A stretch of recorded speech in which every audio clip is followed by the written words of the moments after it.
Hello! Teka, ano ba yun?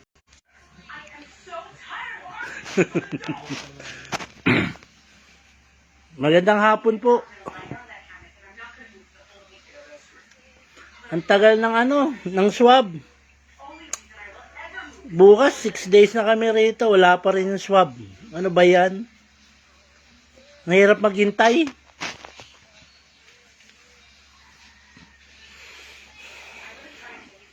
Okay naman po kami. Wala kami nararamdaman. Yun nga lang, nakakahiya na rin. Pero thank you sa mga kapitbahay na tumutulong po. Nagbibigay ng pagkain. Maraming salamat po. Ay, nako. Grabe. Ngayon, alam ko na nararanasan ng iba. Kaya, no say na lang.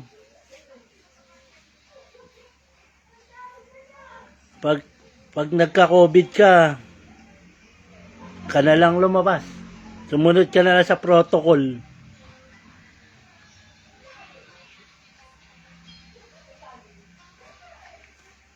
Ay, nako. Sa mga nagbigay po ng tulong, maraming salamat po. Hindi namin yan makakalimutan. Thank you po.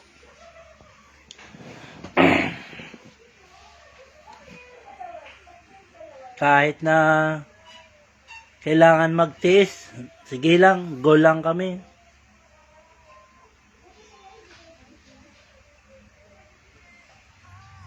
Thank you po, thank you. Sana yung quarantine namin hanggang 7 days na lang, makalabas na kami. Ang hirap ng ganito. Nakain namin noodles, delata, itlog. Minsan, yung nagbibigay po, yun na lang din. Kung ano lang yung binibigay ng iba. Pero thank you po, thank you. Kung wala sila, paano na kami? Di naman kami makalabas ng bahay dahil bawal nga. Sumusunod lang kami sa protocol.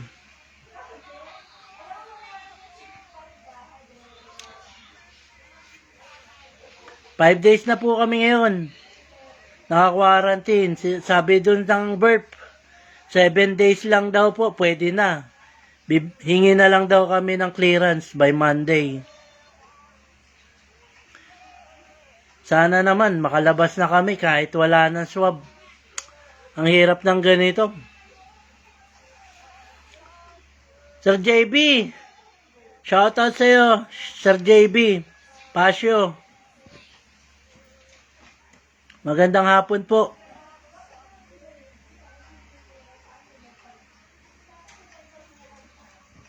Oo nga po wala naman kami nararamdaman, Sir JB. Kaya lang yung tatay ko, tsaka yung mother ko, yan, meron pa sila. Yan yung naalala ko pa rin Sana mabigyan na sila ng clearance by next week.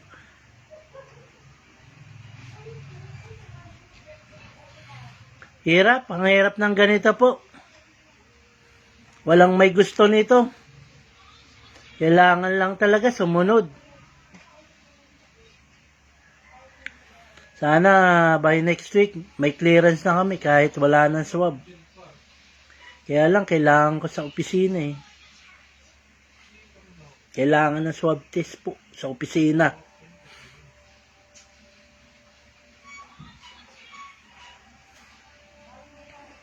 Wala.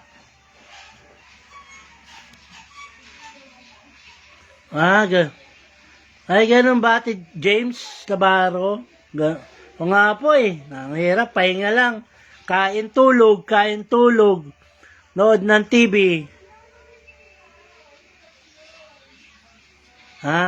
O nga po, Sir JB, tiis lang talaga po.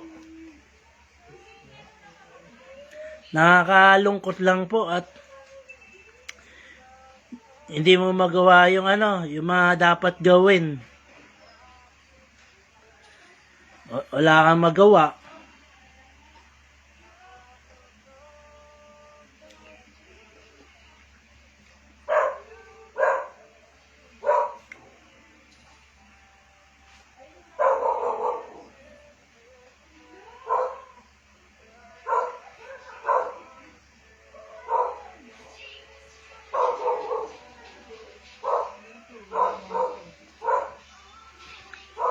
Bye-bye.